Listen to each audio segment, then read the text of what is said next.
May 18th, 2021. It's Tuesday. It's Harp Tuesday. Welcome to this episode, and let's go once again into the archives as we delve into the Harp Archives with this lovely piece by Felix Godefroid. This is his Mysterious Valley from a collection of fairly shorter works, musical thoughts or musical ideas. And this was actually a request from a viewer who had watched my look at Godefroid's take on the Schubert Serenade and is working on this and thought it would be a good topic. And so wasn't at all familiar with this piece, found it on the Harp Archives. It's a lovely little piece, and so I thought I would just share it with you. So I'm going to try to play it through for you, but it's basically sight reading, so don't rely on this.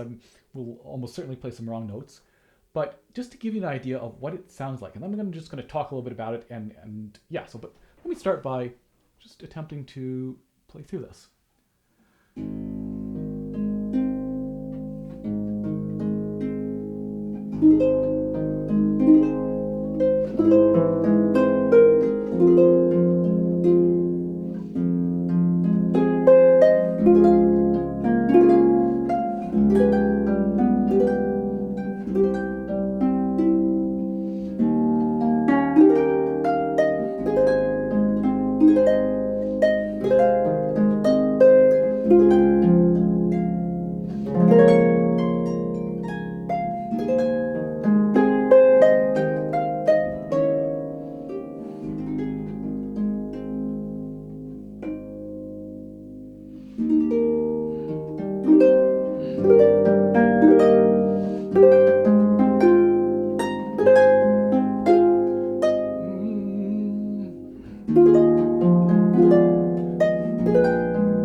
So something like that. As I say, don't rely on that playthrough at all. But it gives you a sense of the piece, right? So it's quite lovely, and some nice patterns, and some nice chords, and yeah. So when you're looking at something like this, one of the first things to do, of course, is to put in pedal markings when you're first looking at a new piece. So maybe you get it from your teacher, and it already has pedal markings in there, but in this case, there are no pedal markings in the original, and so it is the type of piece that you could sight read through and maybe even learn without ever writing pedal markings in, but it's best practice to put those pedal markings in. It just means it's one less thing to have to think about. So I put some pedal markings in. And you can do that by trying to look at the score and write them in, looking at the accidentals, or you can be playing along and stopping and putting the markings in as you play. Either one can be a good option. Fingering, so here, I think it's good to be a little bit flexible. So with pedal markings, it's usually clear, right? It's kind of binary. You need a certain pedal at a certain time, though exactly when you change it can vary, and there are enharmonic possibilities. With fingering, so again, at a certain point, you want to kind of lock in your fingering, and so that you're always practicing it the same way. You don't want to sometimes do it one way and sometimes do it another way, but especially in the beginning, I like to be a little bit flexible, kind of experiment. And even in pieces that I've played for a couple decades, sometimes I end up changing fingerings. When I learn them another time, like I bring them back, prepare them for a concert program and say, oh, actually, you know what? I'm going to try this different fingering here. But I don't then sometimes play it one way and sometimes play it another way. If I change the fingering, I change the fingering. But so it's good to be kind of flexible. And for me, I don't like to write in a ton of fingerings early on, but there are a couple spots here on the first page where I felt that, on the read through at least, this, I didn't like the slide. Oops, sorry, where's my pencil? Yeah, I didn't like the slide here. Oops, and I erased that. So let's do that. Oh yeah. And I want to just do 1, 2, 3 there. That was what felt easiest for me. Same as here, I didn't like the slide that was in there. So Godefroid's suggestion is 1, 1, 2.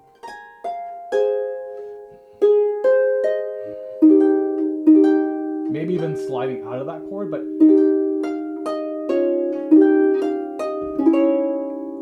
I would prefer to go 1, 2, crossover. Of course, I might change my mind later on, and that might or might not feel comfortable to you, but that was what felt good to me. So I did write those in. I also put some eyeglasses here, and you know, I'm not someone who generally puts a lot of markings on my music, to be honest, because I tend to just remember it and rely on my memory. But especially with digital music, it's so easy to erase them if you want, and you got all these lovely different colors. You don't have to worry about on normal paper, like if you use a red pencil, it generally is harder to erase than if you just use a normal colored pencil, like a standard lead pencil. So here, I threw in these eyeglasses just because I found myself reading through it for the first couple times and playing an octave, playing F, A, F instead of F, A, G. And there's a lot of these 1-5-9s in the piece, right? So it's, and then resolves into the F. So I just threw that in there. It can't hurt, and I might then erase that later on once I know it, if I'm finding it distracting, or if I'm like, of course, yes, I know that now. But yeah, definitely getting those pedal markings in there. And what else? So this section here, I think for me, is the one that is a little challenging to sight read. So in the left hand,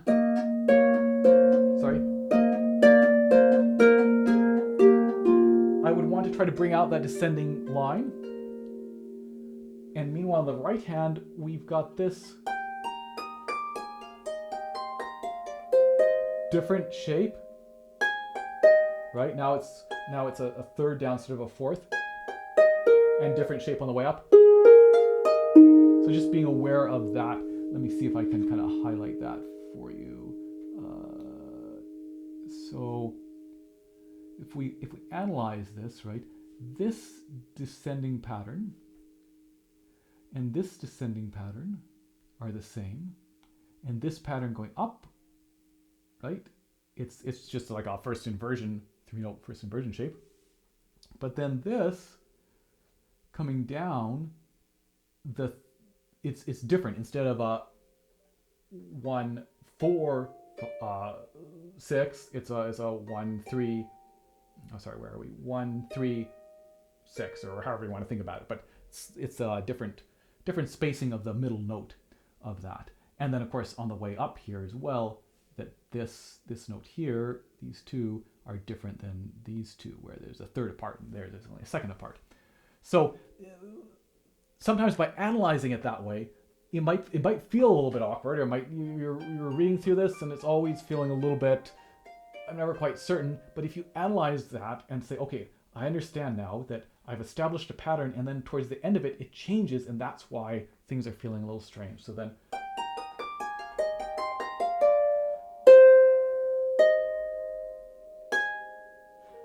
got rid of that green because it was distracting me a little bit. Because it doesn't change. Oops, sorry. It doesn't change until, yeah, there we are. So we know that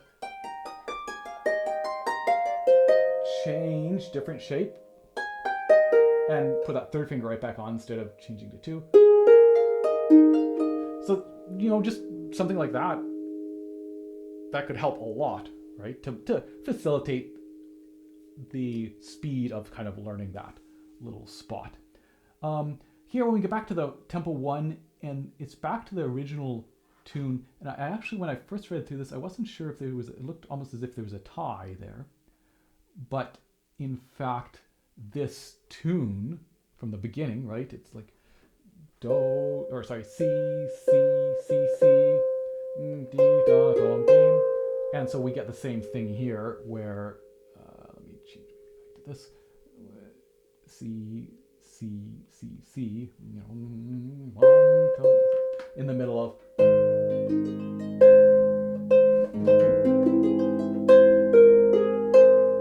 So yeah, anyway, just being aware of that's the tune voicing going on right there. Ding, ding, ding, dee, da, dum, ding, ding. Right, and the rest should be kind of quiet. Sorry.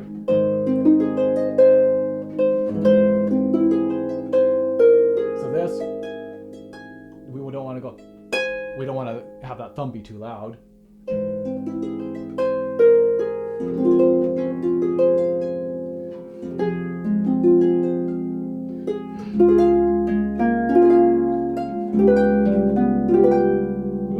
Next page. I marked a reminder, so the stems there are telling us which hand is playing which notes. Stems up are these, stems down, left hand, and then right hand. And it makes sense because then we end up with the right hand at the top, and that's the easiest way to do that. But I threw in a reminder there. A big chord which you could modify. So it's A, C, C, but you could do C, E, C. I'm assuming it's an A chord. We actually don't have the confirmation on that first beat of what chord it is, but the second beat shows us that it's a flat major. So I think we can safely. Sorry.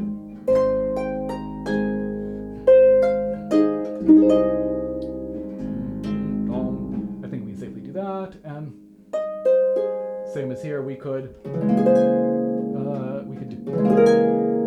do a B here, I guess, if you wanted to avoid this big reach.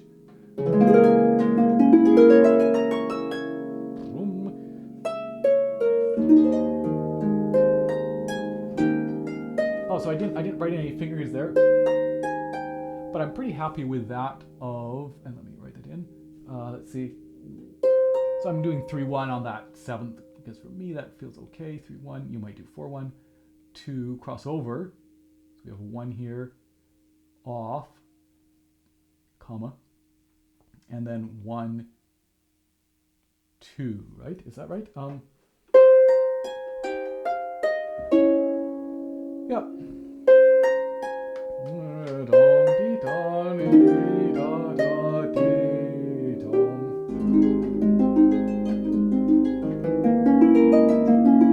And here is, again, as soon as you see this pattern, I mean, the right hand is only playing 2 patterns throughout these next 2 lines, right? It's playing a root position A chord. Not there, sorry.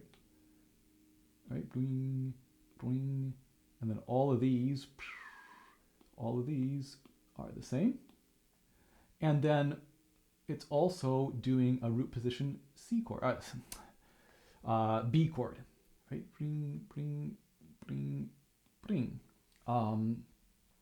So, yeah.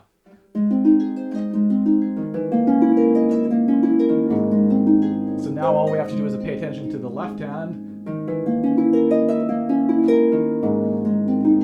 And left hand starts marching up on an A progression. Right? Those are all just parts of an A flat major chord. Then we get this.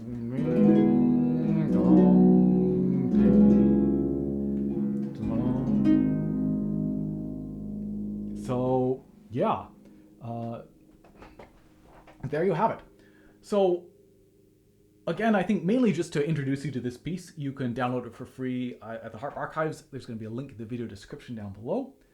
And also maybe something interesting or useful in there in terms of how to approach a piece for the first time. Again, I would definitely get those pedal markings in there as soon as possible. You don't even have to be playing through the piece. You can just look at the accidentals and try to work them out.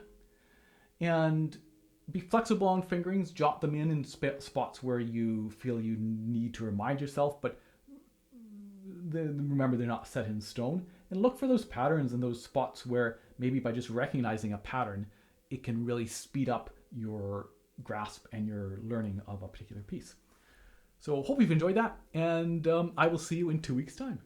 Cheers.